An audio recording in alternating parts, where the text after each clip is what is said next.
Hello, Gary. Hello. How are you, Doug? Doing all right? How about you? Good. They're so loud.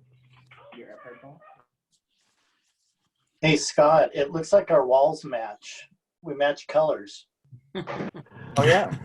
I'm not in your closet. I'm not in your closet, just so you know. we're sharing a home office. Yeah.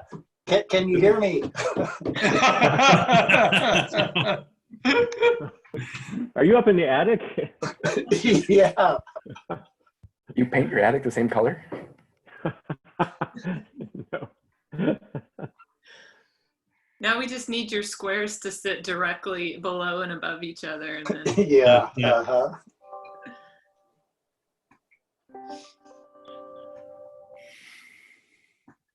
Well, look at that. Time goes by so quickly when you're gathering. Yeah. They've been joined by Santa Claus. Yes. You have? That would be Dennis, right? Yes. Yeah. It's out of the box. I'm saying that one of our attendees has just raised their hand, and I'm going to guess that this means that it's one of our task force members. It just says call-in user. So we're going to test this. Hello, call-in user Hi. 1. Hi, it's Shonda. I just wanted to Hi, let you know that I Shonda. am here. Wonderful. Okay, we're just going to keep you in the meeting then. Call Allison. Okay. I'm going to rename you so we know it's you. Am I going to be muted? You can, I think, mute yourself. You're on your phone. I think it might be best to mute yourself. Or I can mute you and you can just raise your hand when you're ready. Okay, let's do it that way. Okay, let's do it that way. Great. In case she used Kurt Lango's there twice. How'd that happen?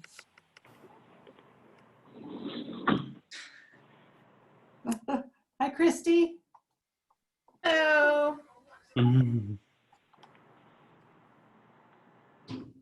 Christy, are the kids at recess? Oh, yeah. Yeah, since about noon today. Seems to be the way around here. I see a lot of children taking lots of walks. That seems to be the go-to. And what are you gonna do? Go for a walk. Yeah, Bike ride or walk. there you go. It's nice to see lots of families out walking though. It is. There's neighbors I didn't know I had. Mm-hmm. It is Wow. actually nice.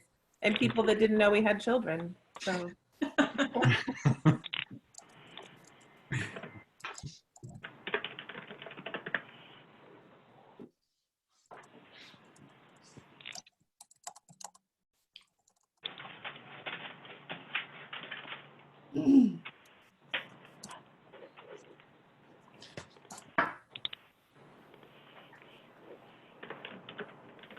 There's Kim. Hi, Kim.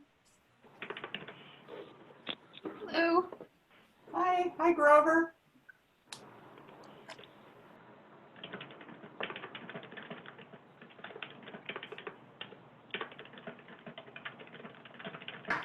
Is that Allison typing like a mad Oh, woman? yes. Gosh, I'm sorry. Where are your white gloves? Where are your little... I definitely thought I was muted and I wasn't. No Noted. worries. No Lesson worries. learned. Lesson learned. Well, at least you didn't say something, about a 2-hour meeting, or something. I learned that lesson from you last time, so nope. Yes. Right. I think it's almost time to start. Yeah, I think we're late. I would say so. Well, welcome everybody. Nice to see you all. Hope everybody's doing well. Make sure you, I'm assuming it sounds like we've kind of been doing this casual, informal little test to make sure cameras and sound is working. Make sure you let somebody know if it isn't.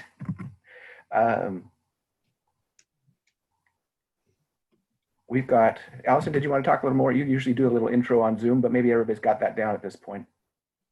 I think we're doing pretty good on Zoom.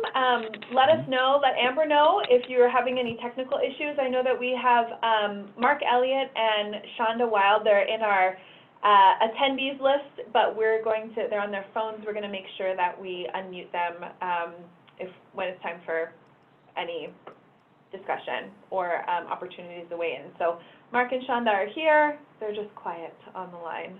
So I think aside from that, it's great to see everyone, and make sure you have that chat box open in your participants list if you're curious to see who's here. We've got a number of attendees. Thank you, members of the public, for being here this evening as well. Back over to you, Doug. Want to do a roll call? Did we decide that was kind of important for just to be able to, for the record, for anybody who might be on audio, make sure we know who's here. I'm not sure what's the best way to go about that. Yes, and I have to admit that I am somewhat unprepared with my roster, but it looks like we have, we've got task force members. We have Mike Schmier, Ron Campbell, Michael Newgard, Doug, Rose Ojeda, Dennis, Paul, Gary, Mark Elliott is calling in, Shonda Wild's calling in. We've got Kim and Christy and Grover, and we've got a lot of members of the consultant team. Are there any other task force members that I'm missing? We also just want to make sure we have a verbal record. I think Jan, I'm not seeing Jan Lindstrom. Okay, Jan Lindstrom doesn't look like she's here. She might be joining us in a little bit. And other than that, I think we're full house. Sounds good. Right, great.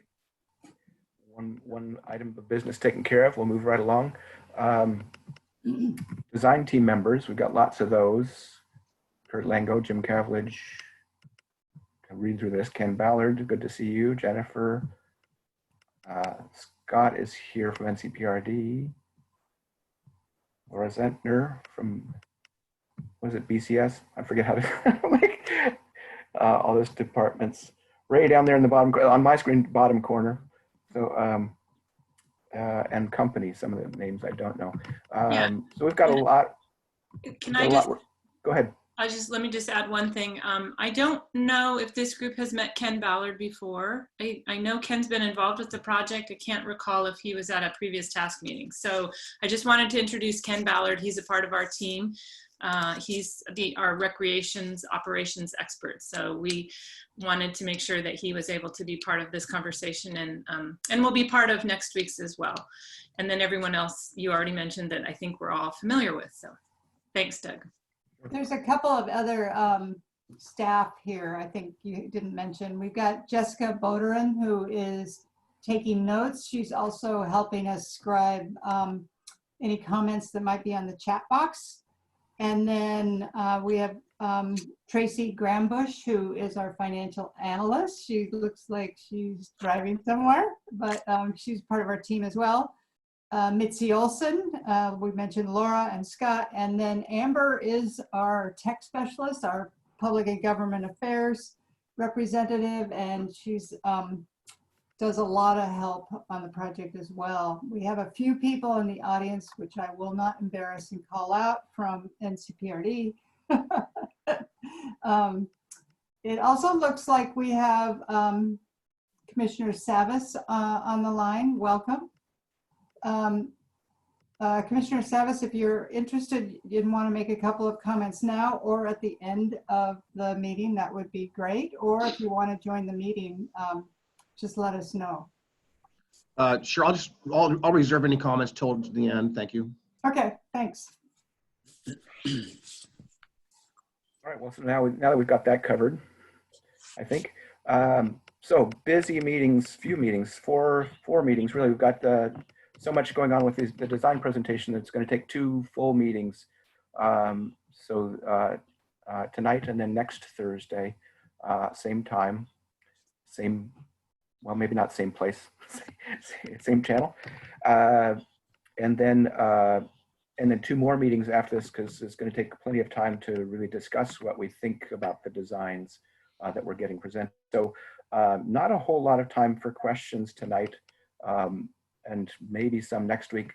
But it'd be good to make sure you know how to use the chat feature, because we want to make sure we're catching questions, because we know how they happen. They come up as you're thinking, as you hear something, you have a thought, put it in chat. I think Allison was planning to kind of keep an eye on the chat And if there's a question that seems like it'd be best addressed right at the moment,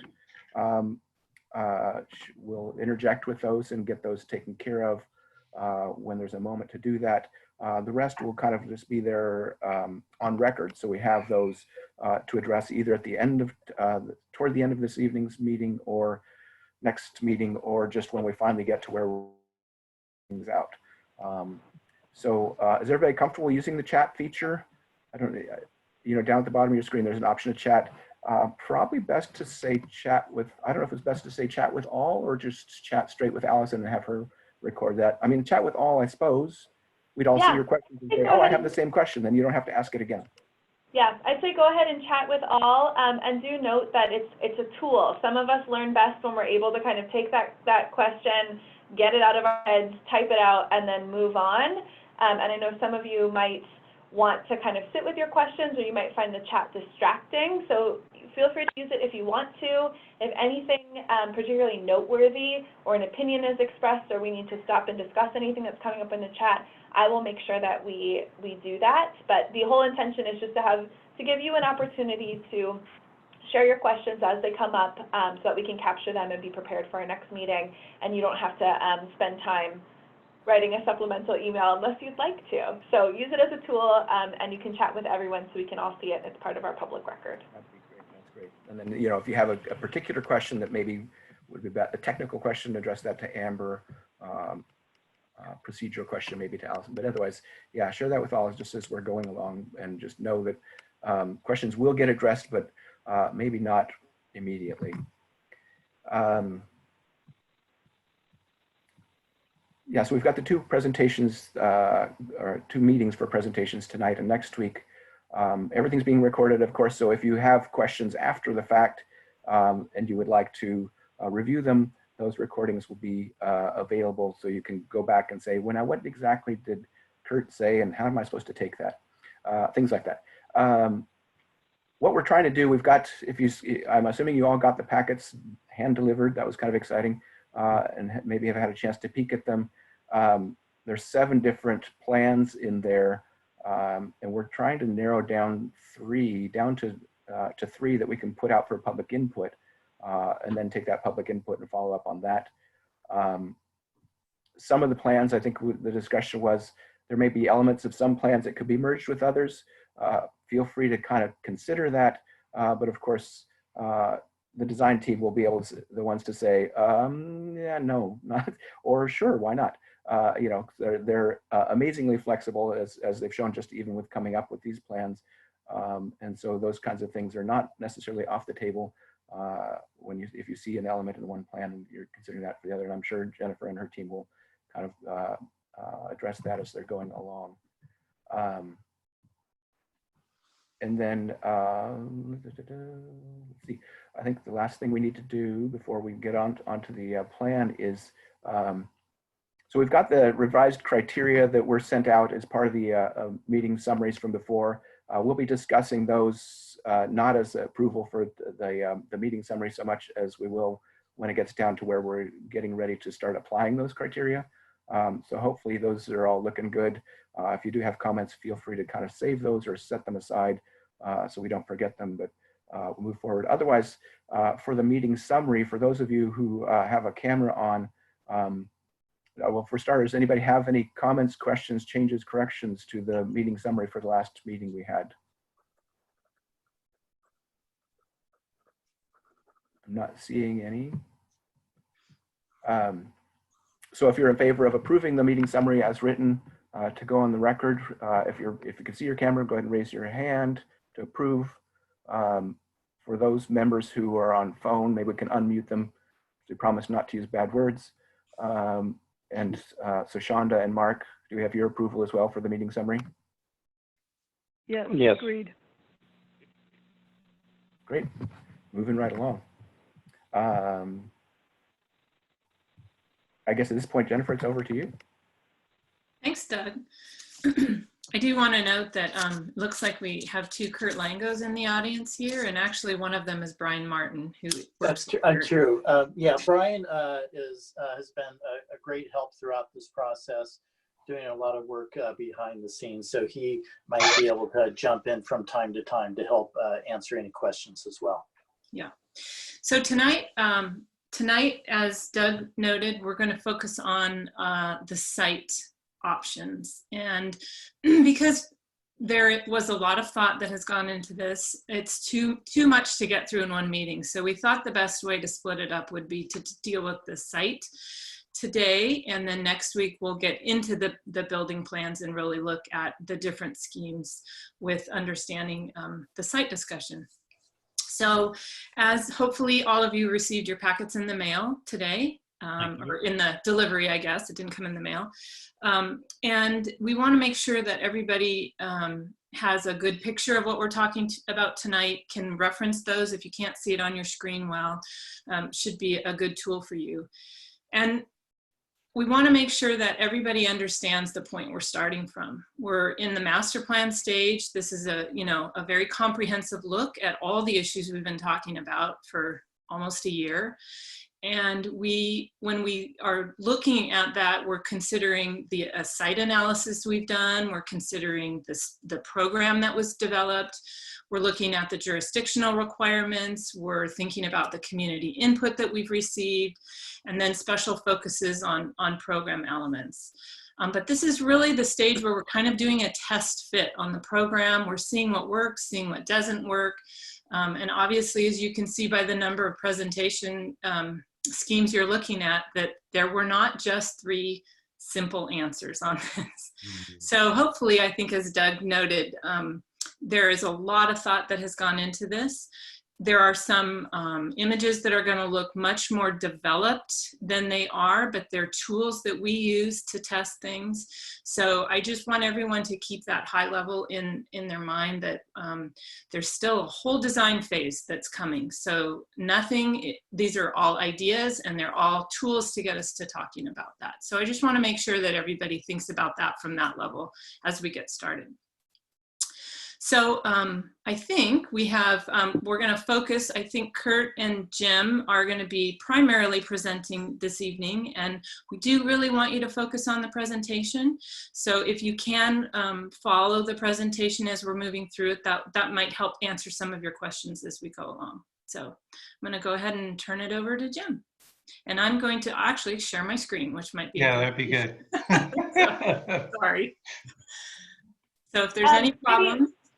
I know that we do want to get going. I do see a hand up from Rose. We're going to try and limit questions, but this might be a procedural thing. Rose, did you have a question before we dive on in? Rose? No, I did not. Sorry. Forgot to lower my hand earlier. No worries. Just double checking. Okay, onward. I'm going to mute myself. Okay, well, it's exciting to get to this point in the process where we're actually going to be sharing some ideas about the site and how the site might be configured with both buildings as well as the park and landscape environment. Let me go to the next slide.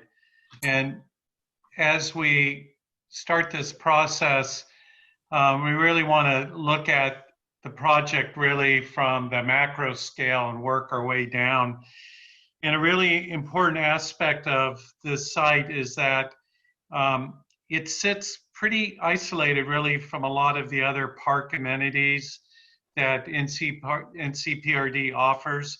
And so, and it's a large enough site that it can start to accommodate some of those park amenities that are really missing from this particular area. Go to the next image. The site is located very close to McLaughlin, Concord being the major access way into but there's also access from Spalding Avenue, which is predominantly more of a service access, an opportunity for staff or deliveries for a kitchen, for instance, or access to ball fields, and also fire lane access into the site as well. So we're really thinking about Spalding not being a major access way into the site.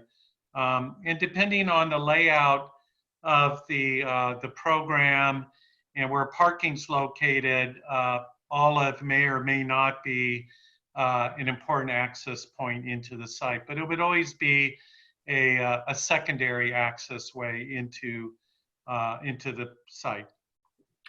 The next image.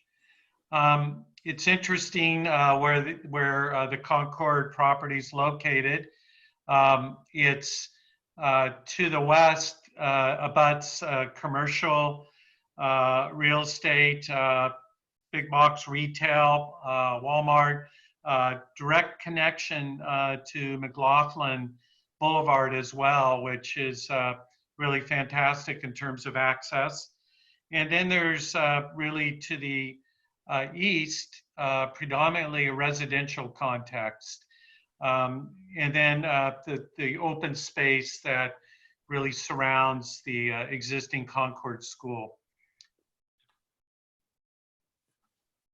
These are just kind of zooming in a little bit into some of the ways that one perceives the site and the site amenities.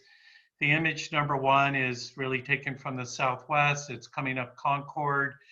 And the views up to the Concord School are really important aspect of how one experiences this piece of land. And the building itself, it kind of sits up on a precipice, a bit of a prospect, gets the views over some of the commercial development out to the West Hills.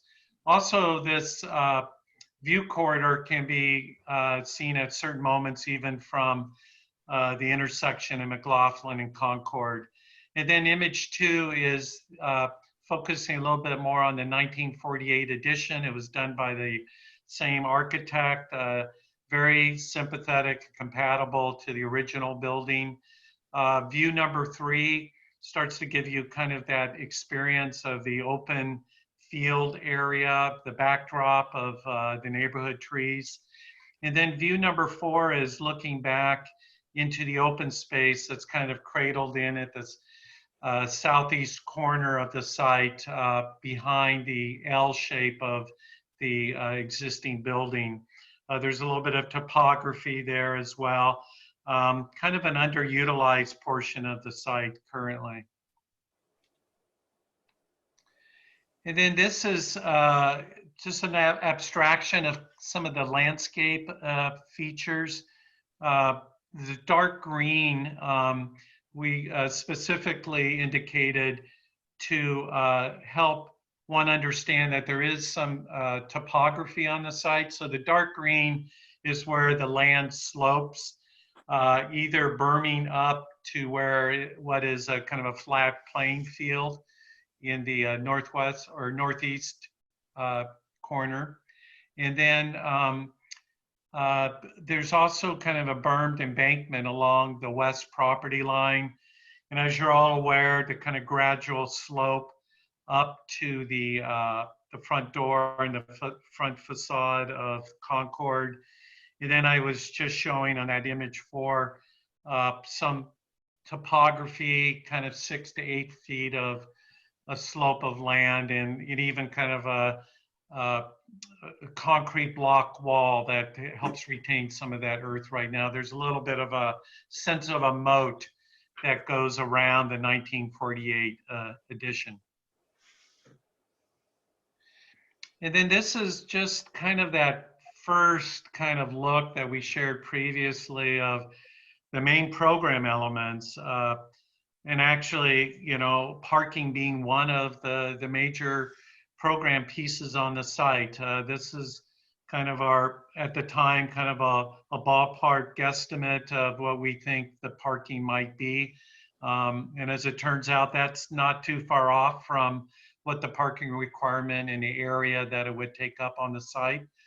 Obviously, green space, hopefully a predominant part of the development. And just from our initial look at the program, there's probably a need for some sort of addition, or as we know, an option for even a freestanding library. So this just starts to give you just a very kind of rudimentary feel of how one might start to think about the site. And just to remind ourselves a little bit more of the close-up views that were kind of small in the previous image I shared. So just to kind of get us grounded with the beautiful piece of property that it is and the kind of characteristics that are very unique to this site.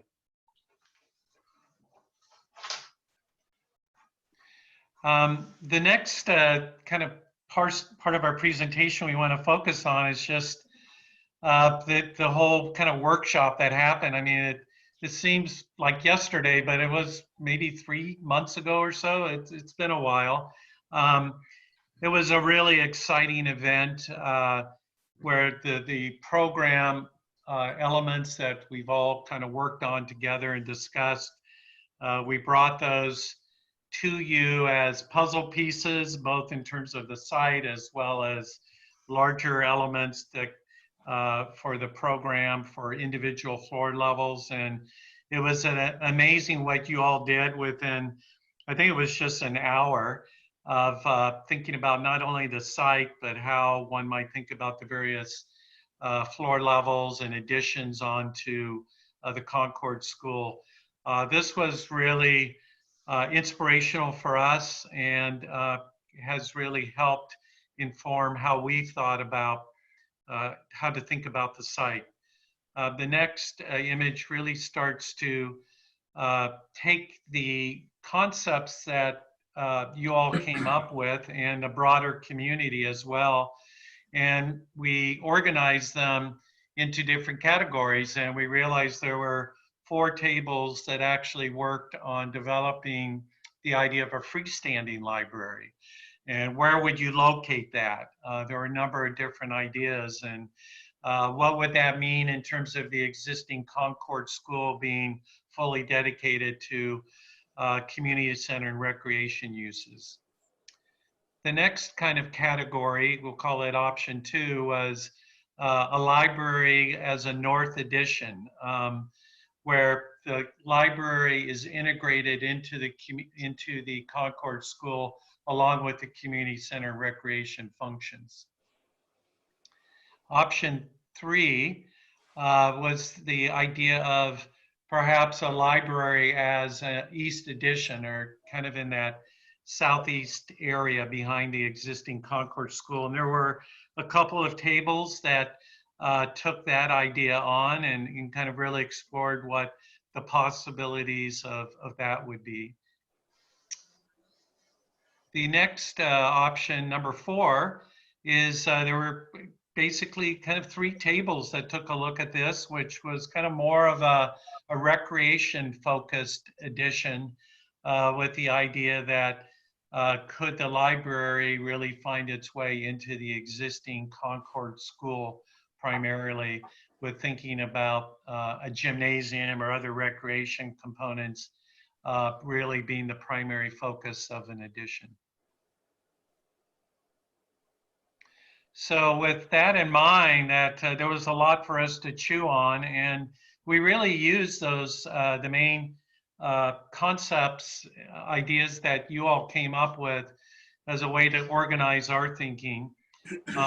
These are kind of very simple abstractions of the various concepts that we're going to share with you tonight. Option 1 is the idea of a freestanding library with the idea of a dedicated community center recreation facility going into the existing Concord School. And when we started working on this option, we couldn't, one idea didn't quite cover everything, so we're going to share 2 ideas for a freestanding library. And then we looked at the idea of option 2 of doing an addition, a library addition that would go to the north. It would have a fairly strong identity along with preserving the front facade and the whole kind of impression of the Concord School. And that library addition would take advantage of space within the existing Concord school for library functions as well as community center functions. And then to serve the greater needs of the recreation in particular, the idea of doing a gymnasium addition.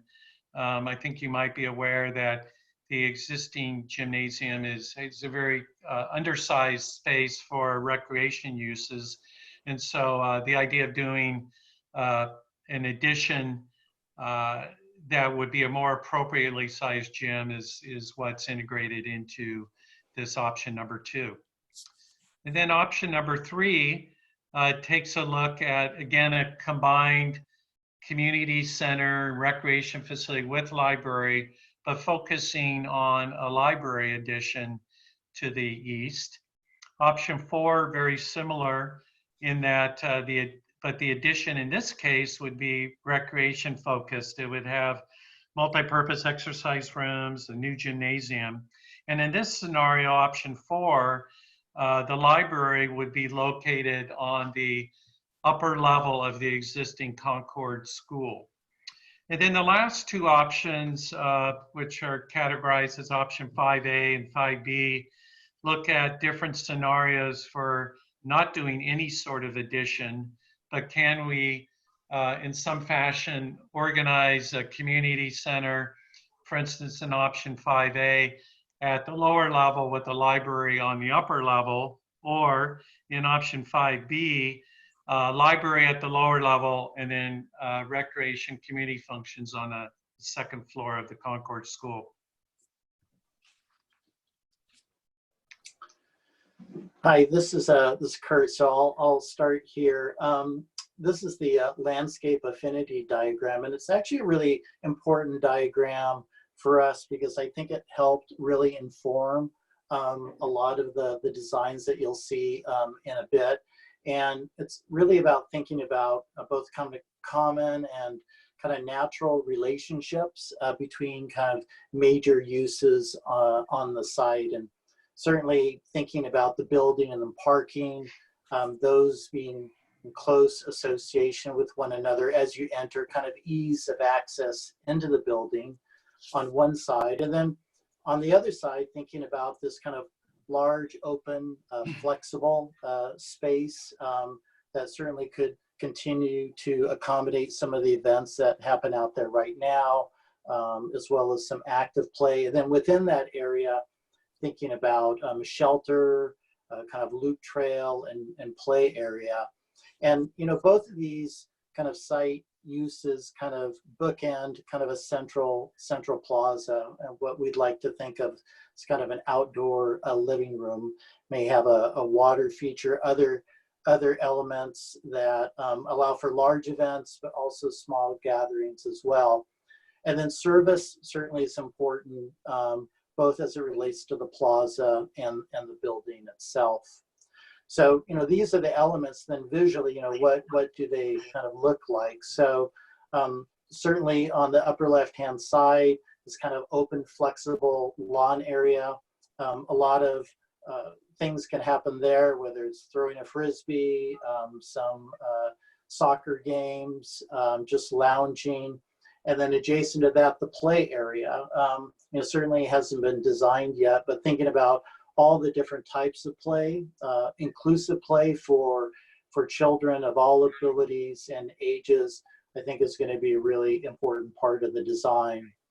And then all along we've talked about water. The importance of water is kind of a dynamic element for the site, and thinking about what that may be, what the scale of it could be, both how it functions, how kids interact with it, but also when it's not on, what does it look like? Is it still a piece of sculpture?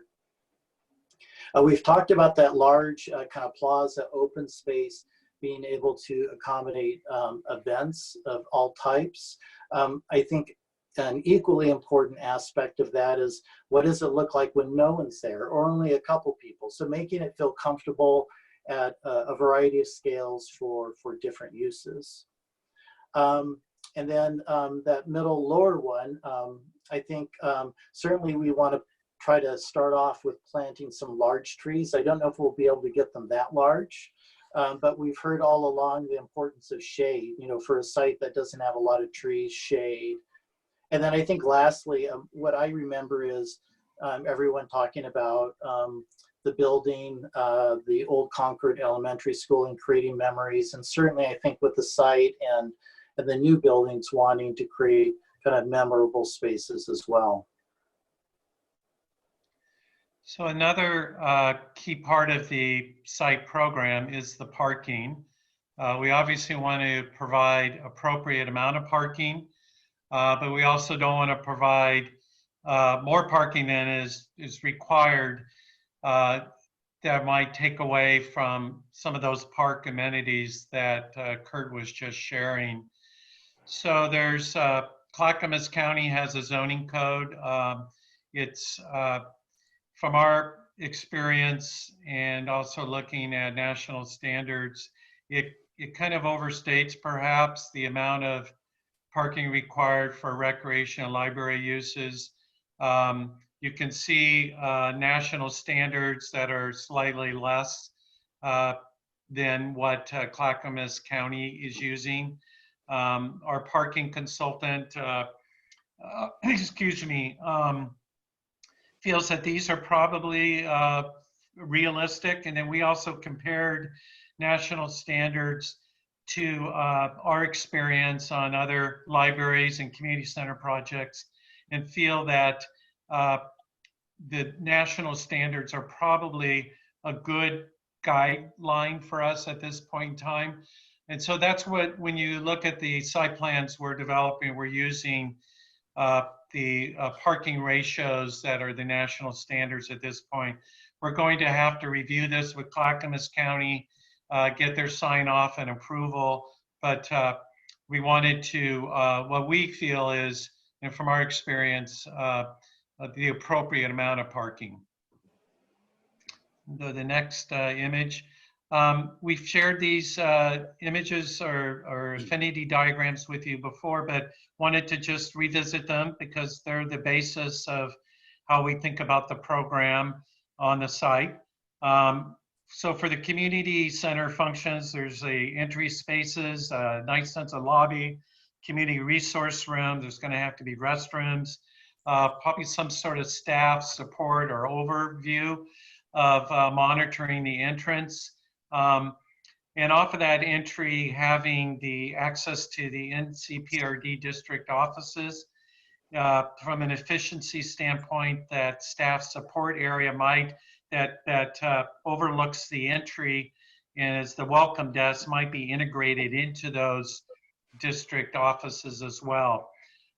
You would have access from the entry lobby to community meeting space. That is in the kind of warmer orange color. A large community meeting room that could be subdivided into 3 rooms. It would have a kitchen, storage area, discussion of having a teen space, multi-use classrooms, perhaps a couple of those, an arts and crafts room, maker space, and then lounge area that kind of within the building distributing a variety of social and lounge spaces throughout. And then in the blue tone, the larger ellipse circle to the right are the activity spaces. The larger of those spaces are really the gym space. You can see at the very top a smaller gym with a stage. That represents the footprint of the existing gymnasium in the Concord School and the stage area. From the park and recreation perspective, that's, as I mentioned, a small gym, and it would really be beneficial to have in combination with that. In the ideal world, you would have both that small gym and a larger gym with proper court tolerances and area for bleacher seating, a space that could be subdivided. So in worst case scenario, you would have one of those gym spaces, but ideally you would have both of those gym spaces as part of this community center. and then having a couple of very flexible wood floor studio spaces, a small one and then a large one. Also having locker rooms and lounge area and appropriate support spaces. Ray, would you like to just give us an overview of the library? Sure, just a second. So similar affinity diagram. The entry is possibly combined with community center entry, but also provides access to large meeting room and probably a friend sale area, restrooms, things like that. And then close to the entry, as you enter the library, the workroom and service point and various utility spaces. And then as you go in, the components of the library include the lounge and kind of a living room space, study areas, the general collection, which is primarily the fiction and nonfiction collections, and then popular materials, the quick reads and media magazines, things like that.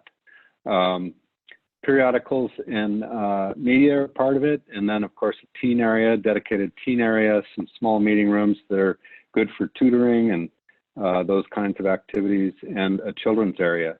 A library of this size also has the need for an organizing circulation path of some kind, so we've dedicated some space to that. And then, of course, a connection to the landscape, especially on such a beautiful site.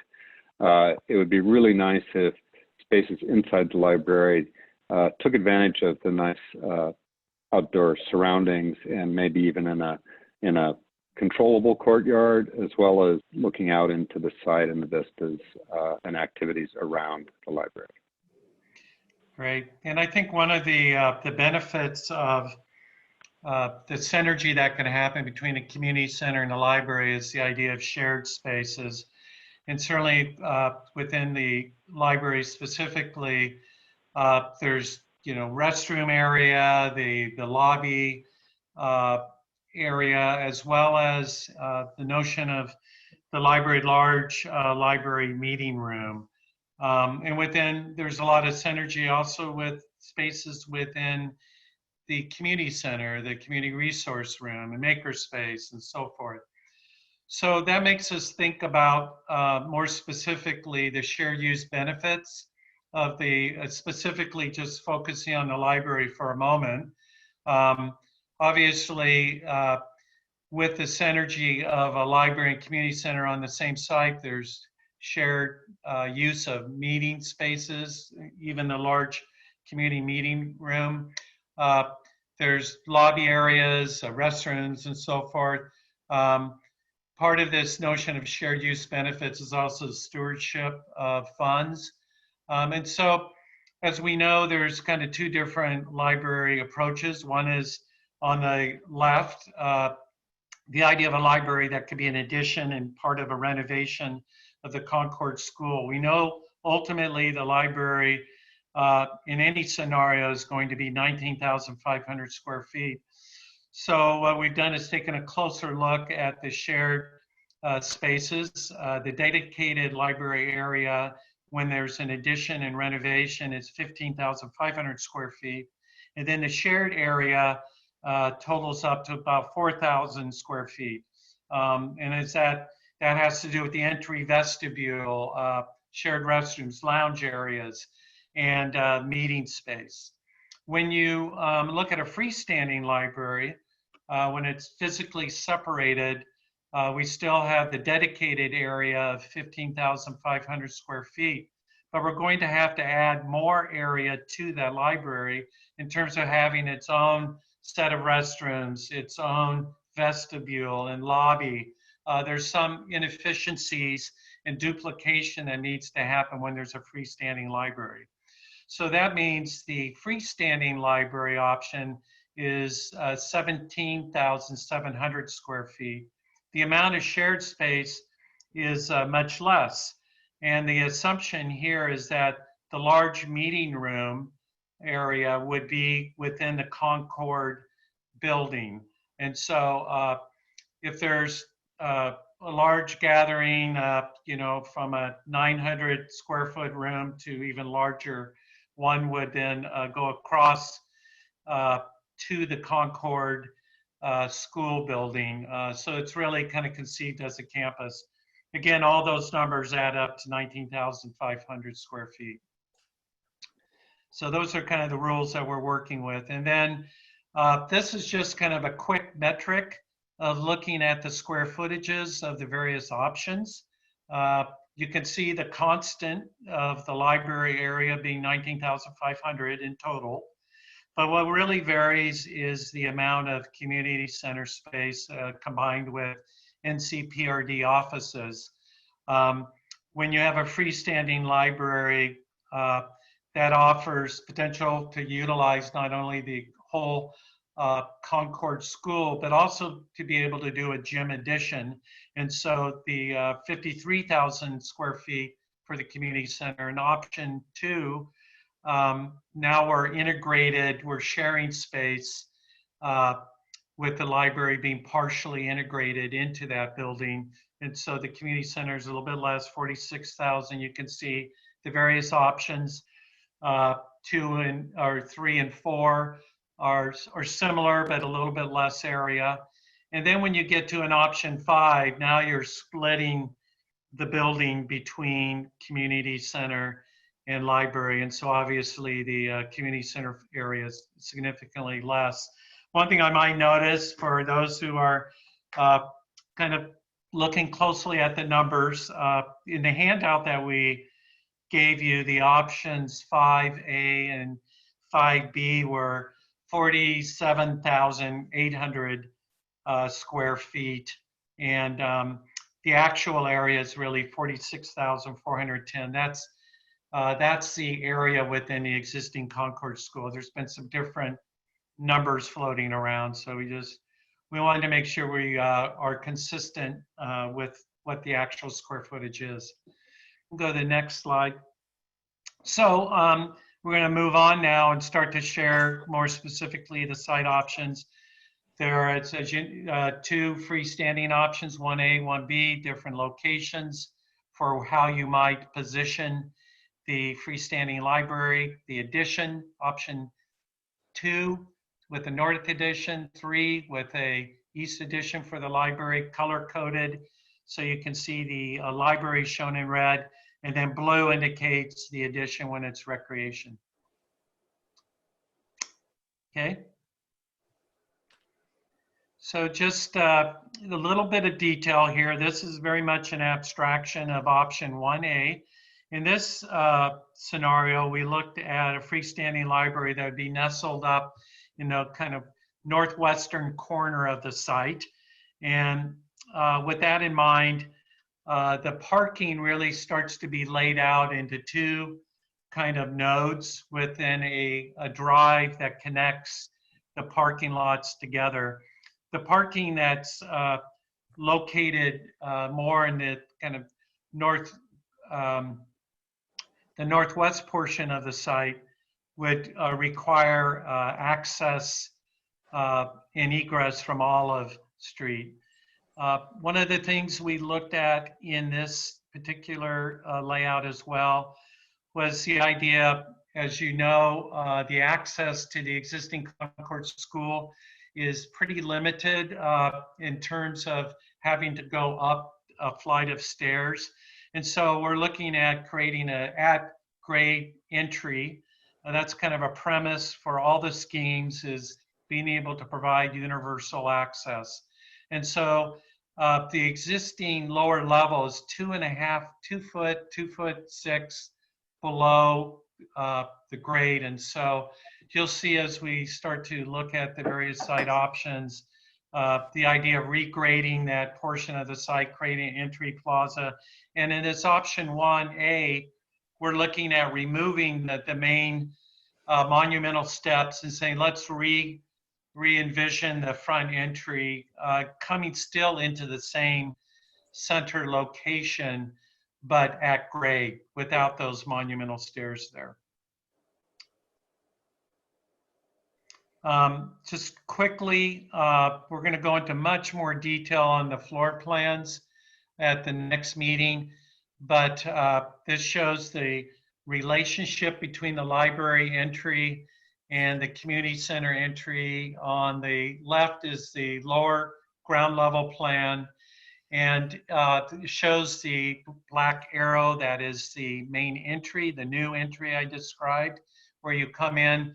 NCPRD admin offices will be right there, getting double duty where they can actually provide supervision and monitoring of the front door into the community center. Gray represents kind of support color with an access corridor back to the gymnasium. You probably have lockers located there. And then in the kind of orangey gold color, those are all the kind of community functions, multi-purpose meeting rooms, the classrooms, the community resource room, and then the larger community meeting space that would be at the ground level. As you go up to the upper floor, we'd be preserving the existing gymnasium and the stage shown in blue for recreation. Another program block of blue, that would be the group exercise rooms. And then some of the teen areas and other community functions that would be facing west along the kind of west half of the original building on the second floor. Okay. With that, I'll take you on a tour of the site and just give you an idea of some of the color schemes. You know, parking, of course, is shown as white here. That kind of yellow ochreish color, we're thinking that's a plaza space. That might be concrete or specialty paving. There's two different types of color green. The lighter green we're thinking of as turf, and the more bluish green is probably shrubs and ground cover. Play area is red, and water features blue. So just keep that in mind as we go through the scheme. So I think Jim set the stage for this, this particular option with the two parking lots. So coming off of Concord, two ways to enter and exit. And then for this area and all the schemes we've shown drop-off areas, and then also accessible areas near the front door. So with the community center, we've shown kind of a large, kind of gracious plaza that leads you to that main entry. And you know, we haven't gotten into the detail of benches or seating, but you can imagine with this scheme, near drop-off zone and at the entry, you'd have benches and seating in that area. And then as we go down to the library, that has its own kind of central kind of entry plaza, along with a smaller drop-off and accessible parking as well. There will be a driveway connecting the two parking lots, and so we imagine that, you know, the connection, pedestrian connection between the community center and the library, there would be some sort of marked crossing. So with the parking, the driveway leads you to the northern bay that also exits off of Olive Avenue as well. The parking number about splits between each one, and we'll be meeting, you know, code or exceeding code requirements in terms of plantings with trees, shrubs, and ground cover. The northern parking lot is adjacent to the more active play area, and that red outline that you'll see, and you'll see in each of the drawings, that shows the U9 soccer field overlay. So that's about 105 by 165 feet. You can see with this particular option, it's a little bit of a stretch to get it into that space. With each of these alternatives too, you'll see a varying spot elevation. So we're not showing individual contours, but giving you an idea that there is a substantial grade change throughout the site and how we're negotiating that with each of these elements. Next to the flexible play area was the children's play area, which is kind of shown in red, along with parking that comes off of Spalding, a small number of spaces to provide access to those amenities. both of this and then the community center and the library really kind of pivot around this kind of central plaza space. What's really exciting to us is here we're using that grade change, which is about 10 to 12 feet from Upper Spalding down to the lower area with a series of stadium steps, kind of stadium bleacher steps. So not only stairs, but you can imagine there being both kind of day-to-day kind of gatherings, but also performances that may take place at that lower level with the library in the background. So we're really kind of enamored with that idea. And that water element could function, during certain parts of the day and then go quiet and actually become a place for a stage.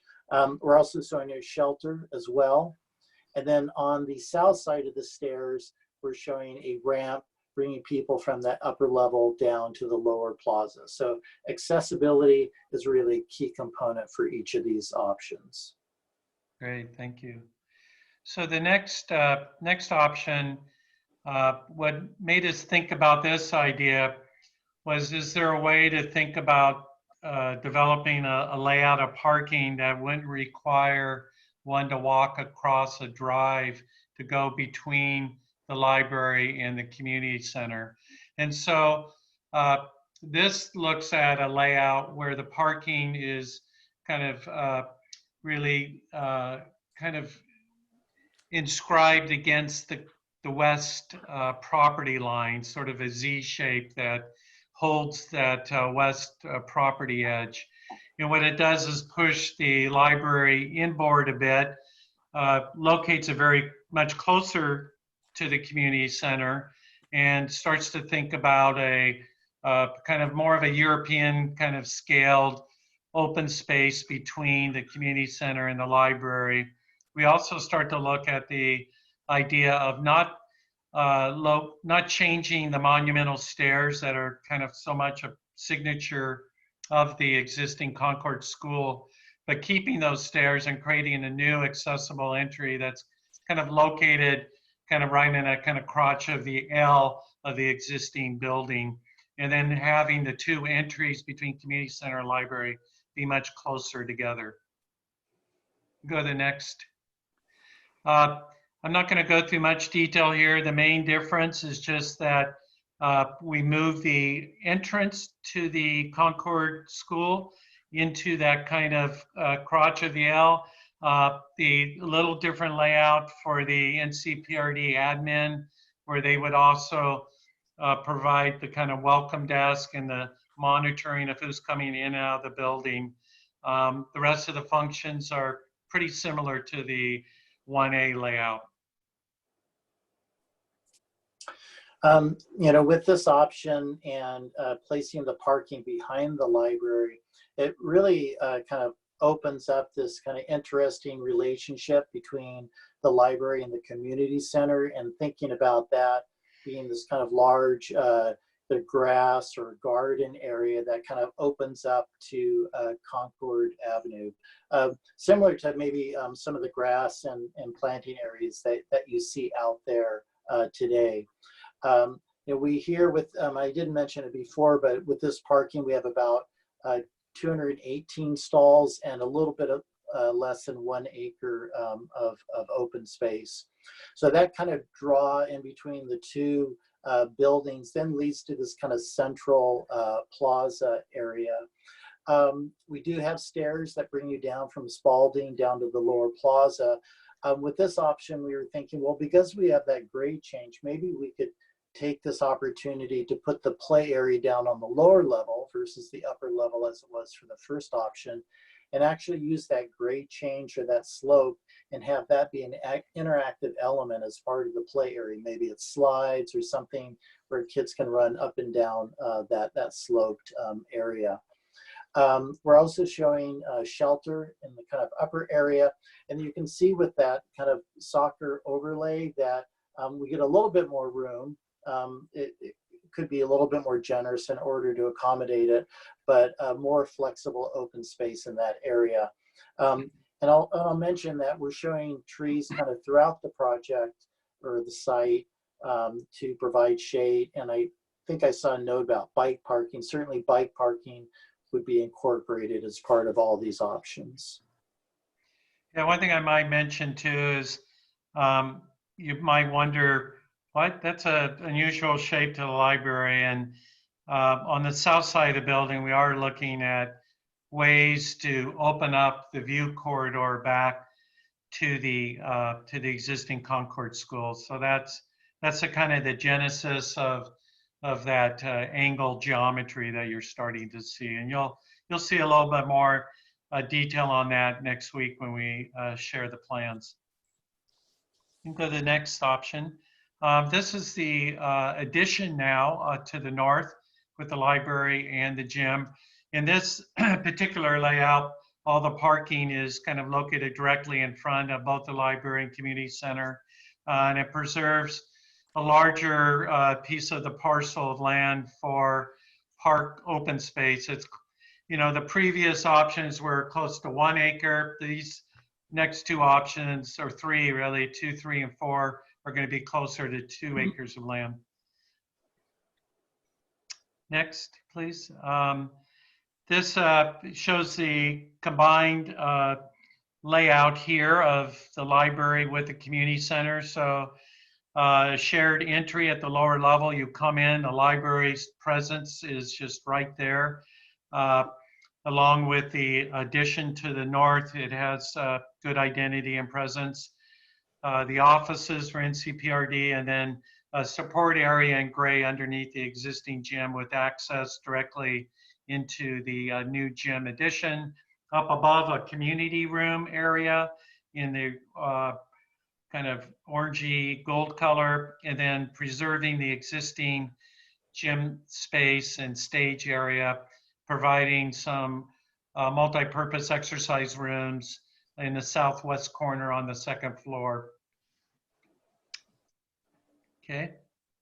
You know, as Jim mentioned, the beauty of consolidating the parking lot into kind of a larger area is it does certainly free up more space, more landscape and site space. So here just short of 200 stalls, but we almost double the amount of kind of open space. 2 entrances off of Concord, tree-lined parking lot. As part of each of these options, we'll definitely be developing stormwater and how we deal with surface runoff into gardens. We're not showing them right now, but they would be part of each of these plans. And then with the central kind of open and plaza space, thinking about how that might be a little bit different than some of the other options. Perhaps there's a grove of trees that provide some shade, but still allow events and visibility through that area to the library. And then really a very kind of central and easy access to the front door of the community center and library itself. And then we began to develop more of the kind of park space. And you can see here that soccer field overlay easily fits within that kind of larger flexible space.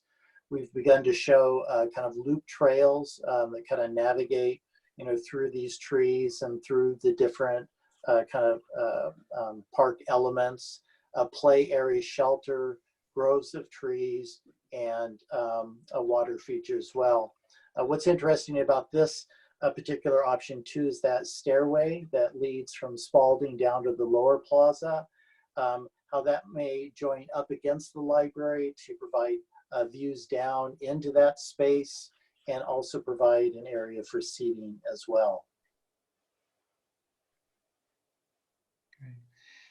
This option number 3 looks at an addition just to the east side, specifically for the library function. Gives back a little bit more park space, as you can see, because there isn't the north addition. Next. The lower level plan, you can see how similar to option number 2, we're utilizing the ground level or the lower level of the 1948 addition as part of the library space. But in this case, The expansion of that library is to the east, out towards the south orientation. The upper level is very similar to what we previously showed you in option 2. Here we've taken the parking lot and we've kind of tilted it slightly to be parallel with the kind of the west property line, which begins to kind of open that area up between the parking and the community center as you kind of approach it from Concord Avenue. Still thinking about this kind of central plaza space with some sort of canopy or shelter, a water element.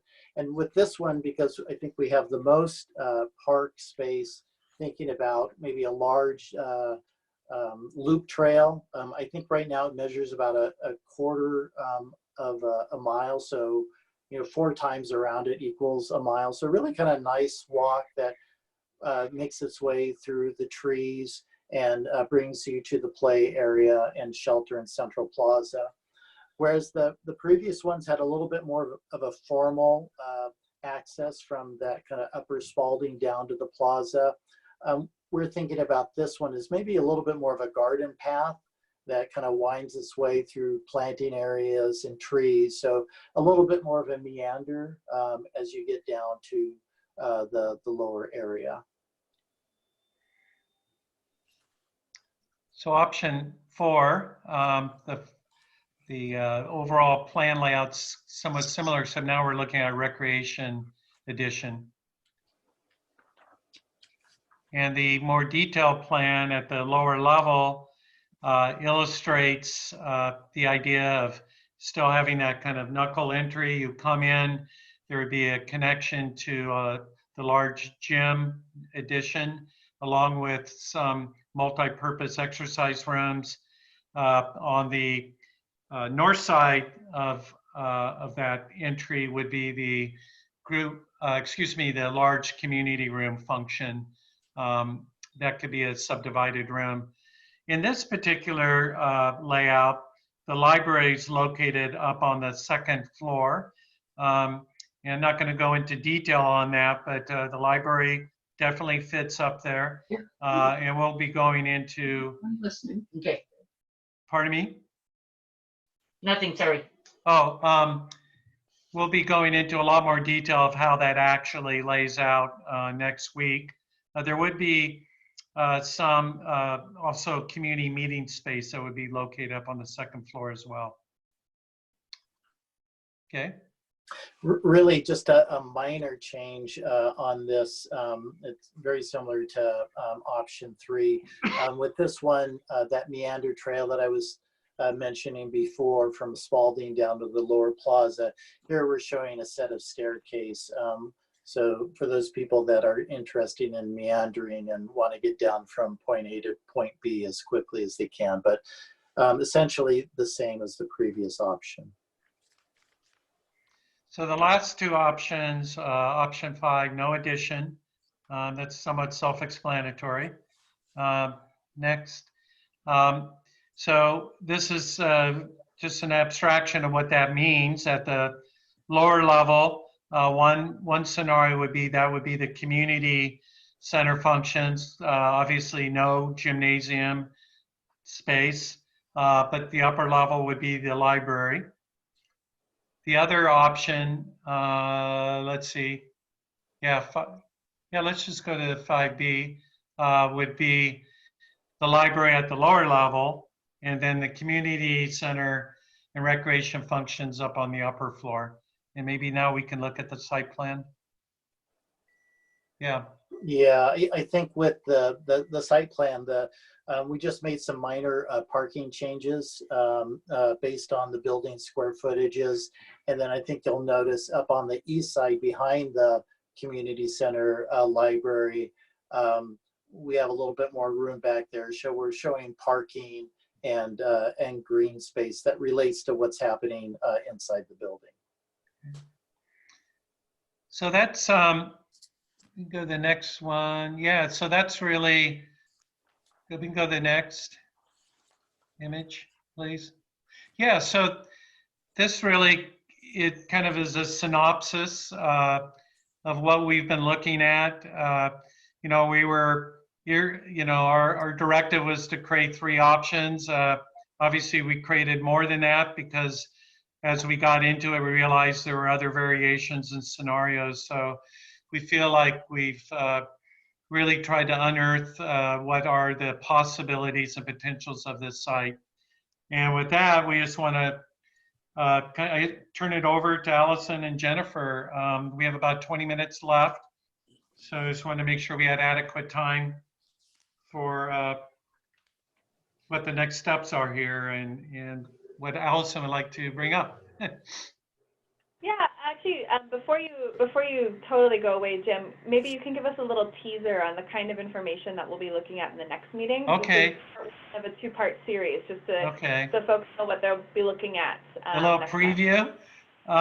Well, yeah, next time we're going to share, we will show a site plan for reference, but we're really going to spend time going into the detail of the floor plans. So there's much more detail than just those big colored blocks. And in particular in the library, Ray's going to help describe how the library really works. We spent a lot of time working with Mitzi and librarians and trying to make sure we've got a good functional layout. You'll start to get a feel for that.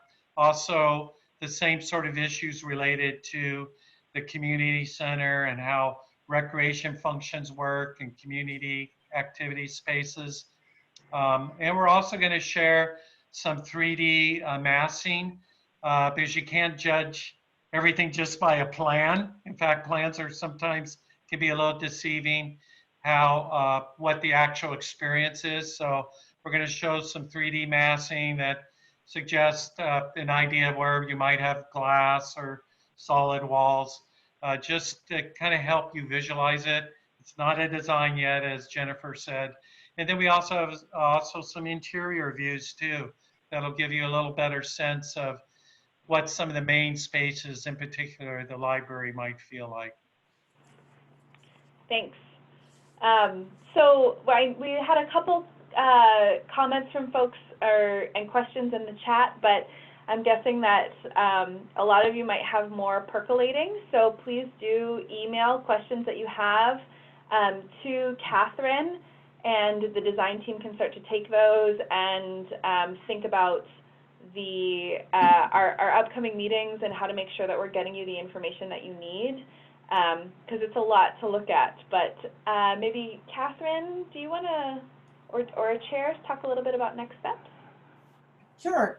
I thought if Jennifer would let me share my screen. Looks like she already did that. On the bottom of your agenda, I tried to outline the next sort of what's going to happen through the summer.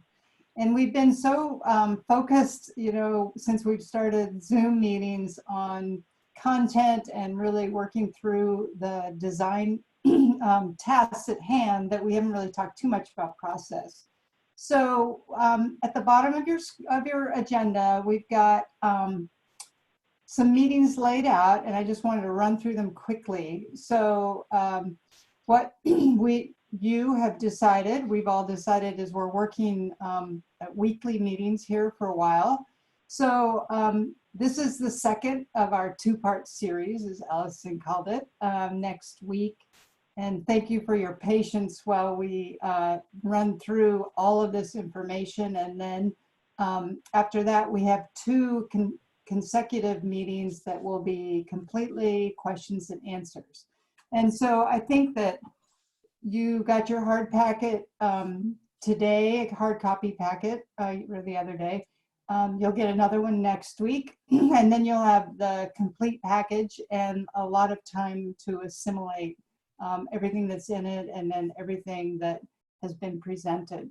So that's the 4th and the 11th. And then we have June 18th, we're going to use the criteria that you agreed upon to do an evaluation on the 18th.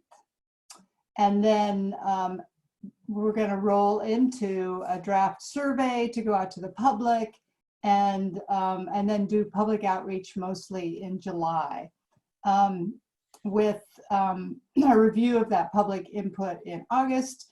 And then, sort of depends. August sometimes is slow time for everybody, but, maybe this summer, not slow, but people are gone. So maybe this summer more people will be around and we can meet a little bit more often.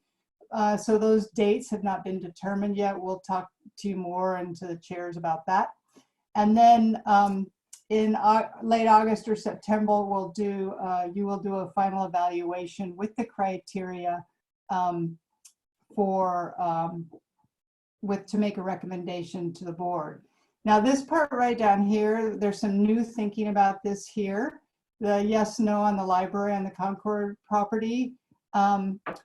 As you know, many of you know, we have an agreement with Gladstone for certain milestones. And one of those milestones is to determine this yes, no, is the library, Oak Lodge Library, to be sited on the Concord property.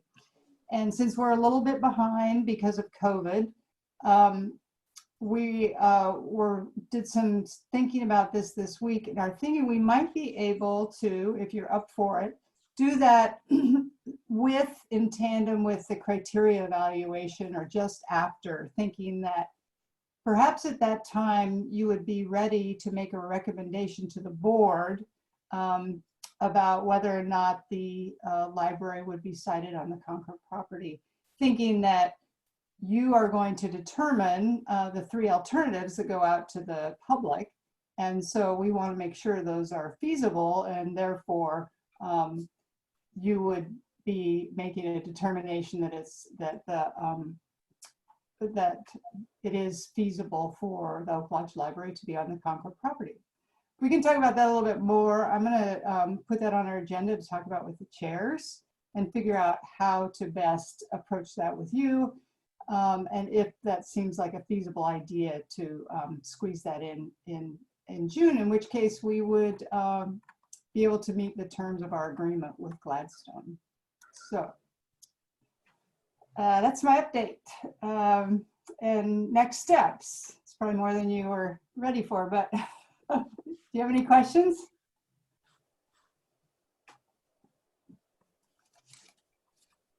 I don't see any hands, so next steps are we will see you on next Thursday, same time, same channel. Hand it back over to you, Allison.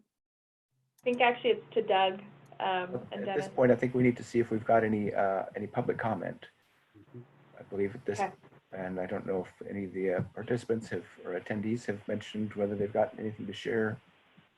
I think first, so for attendees, if you would like to give public comment, you can pop a comment. You can just let us know in the chat that you'd like to say something and we can unmute you. You can also raise your hand by hovering over your name and raising your hand in the participants box, or if you're on your phone, pressing *9. But I'll maybe kick things off. Commissioner Savas, I'm going to go ahead and unmute you in case you'd like to share any comments. We had said hello to you at the beginning of the meeting, but go ahead and if you'd like to share something, Commissioner, you can. Sure. I just want to just share my appreciation for all the hard work you're all doing. Very exciting to actually see the renderings, and I'm not sure which one I like the best. I like the aspects of more space for the parks, but on the other hand, you know, the 1A and 1B look pretty attractive as well. But that's something I just want to hear your input. I think that's valuable. I'm looking forward to hearing your opinions and your input on what you all want to see. So I just want to say it's very exciting, and you all have a great, safe weekend. Thank you, Commissioner. Nice to hear from you. Any other members of the public out there who'd like to make a comment? You're also always welcome. If you have additional questions about the presentation this evening or the site designs, you're welcome to email them to the project team, to Catherine. And also, if you do have a comment that you'd like to share or a letter, through written comment, we always are accepting those, and we'll make sure that they are shared with the task force. I saw a hand briefly go up and then it went down. So I'm guessing that there's not, oh, there was a request to get hard copies. I think that might be a question for Catherine, if hard copies of the plans can be made available. I think that's a little...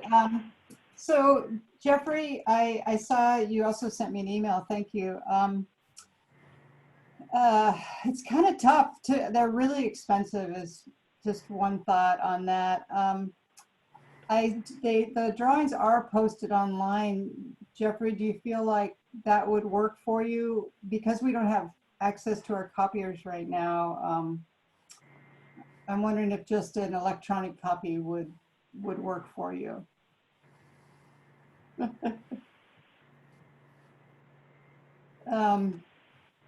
Maybe we could talk about that offline. Jeffrey, I'll see what I can do to make it happen.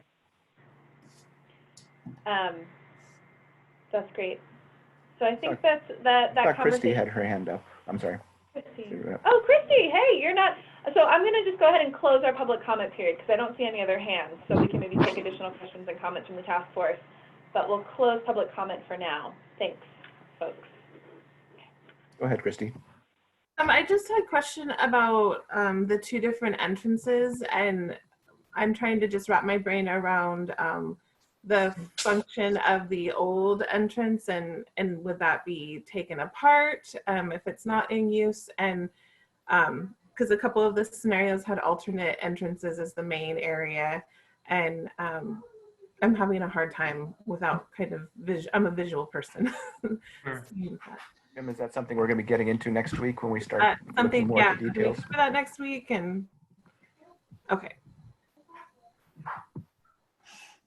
And looks Yeah, like Mark Elliott I could just one quick comment on it. It's just that typically you want to have a primary entry, and if that is at the lower level, which would make sense, then there would be signage that says when that entry is open. I'm talking about the monumental stairs. I think it would typically be a more controlled access versus a primary access. So that's through signage and other methods, it needs to be addressed. But it could have a very minimal impact on the architectural integrity. But from someone coming to the building, it needs to be clear to them where the main entry is. And when the doors up above are open. And there may be times when that's very appropriate. So I'm seeing Mark Elliott had a question in the chat about whether a list of pros and cons will be given for each scheme, and I think that's something to look forward to next time. I believe that the design team will be supplying some opportunities and challenges with each scheme. And looks like Jan, you also have your hand up. Go right ahead, Jan. Yeah, I was just going to ask, similarly, is there a difference in the budget for each of these designs? It's kind of like when you go get a car and they say, or you can have alloy wheels, and that's an extra $5,000. Or is it all kind of similar but just rearranged? Like, does the freestanding building cost a lot more? Does it have savings? You know? We're going to review that next week as well. Okay, great. Yeah. So you can look forward to some opportunities and challenges for each one, and then some cost estimates for each alternative as well next week. So next week's really going to be a fun one. Don't miss it. Want to see you here next week. And also just to let folks know, we do have, as Catherine mentioned, we have those Q&A. We have a couple sessions for Q&A. So next time it'll kind of run similarly, where we're hoping to get through the material, make sure that you have all this information, give you an opportunity to sit with it and think about your questions, and then come back and also incorporate some of the perspectives from some of our technical experts like Mitzi on what actually goes into running a library and what feels feasible. So we'll have some of that as well. And in between our Q&A, our final Q&A session and our evaluation workshop, I'll be sending you a survey. That will be an individual evaluation. So that'll help kind of set up our conversation. You'll have an opportunity to go through. I promise I'll try and make it as easy a survey as possible. And I'll let you know when I want the results back by, so everybody knows kind of what we're getting into. But that will kind of help us hopefully have a really fruitful conversation when we come back for an evaluation workshop. So it's a lot of meetings, and I know that there's a little bit of trepidation around that, but it's all kind of moving forward, and here we are talking about design, so it's the exciting part of the process. Doug, I'm going to turn it back over to you. All I've got to say is see you next week. I'm looking forward to part 2. To hear more about this. We've whet our appetites, at least for exploring. Jennifer, Jim, and the rest of the design team, thanks you guys for presenting this and giving us a lot to think on, giving us a lot of options, and look forward to seeing what you have to share next. We'll see you all next week. Thank you. Good job, you guys. Thanks everybody. Thanks, Very exciting. everybody. Thank you. Hey, Doug and Dennis, would you mind just staying on the line for a minute Not at all. as everybody else disappears? Bye. Thank you. Bye, folks. Thank you so Bye. much.